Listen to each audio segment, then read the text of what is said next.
ত্রাণের লাইনে জড়ো হওয়া ফিলিস্তিনিদের ওপর প্রায় প্রতিদিনই নির্বিচারে হামলা চালাচ্ছে ইসরায়েলি সেনাবাহিনী। শনিবারও গাজা শহর ও দক্ষিণাঞ্চলের বিভিন্ন অংশে মানবিক সহায়তার জন্য অপেক্ষা করা ফিলিস্তিনিদের ওপর গুলি চালিয়েছে ইসরায়েলি বাহিনী। এই ঘটনায় বেশ কয়েকজন নিহত হয়েছেন। সাম্প্রতিক হামলায় খান ইউনিসের পশ্চিমে একটি আশ্রয় কেন্দ্র এবং গাজার জেইতুন এলাকায় জনসমাগম লক্ষ্য করে হামলা চালানো হয়।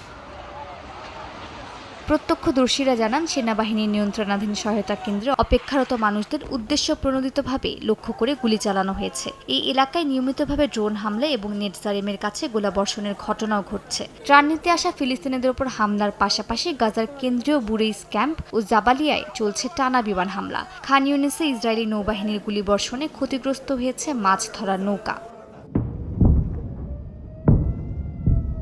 আল জাজিরার এক প্রতিবেদনে বিশ্লেষকরা জানান, ইরানে হামলার কারণে গাজার প্রতি বিশ্ববাসীর নজর সরে আসার সুযোগ নিচ্ছে ইসরায়েল। এসএমসি ওটসালাই এলো আরো উন্নত নতুন প্যাকে, জীবন বাঁচায়, জীবনকে এগিয়ে নিয়ে যায়। উপত্যকাটি এখন একাধিক সংকটের মধ্য দিয়ে যাচ্ছে।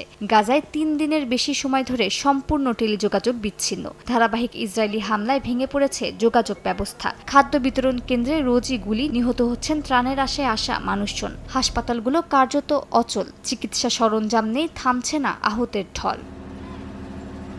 মালিহা সুহরওয়ার্দী, সময় সংবাদ।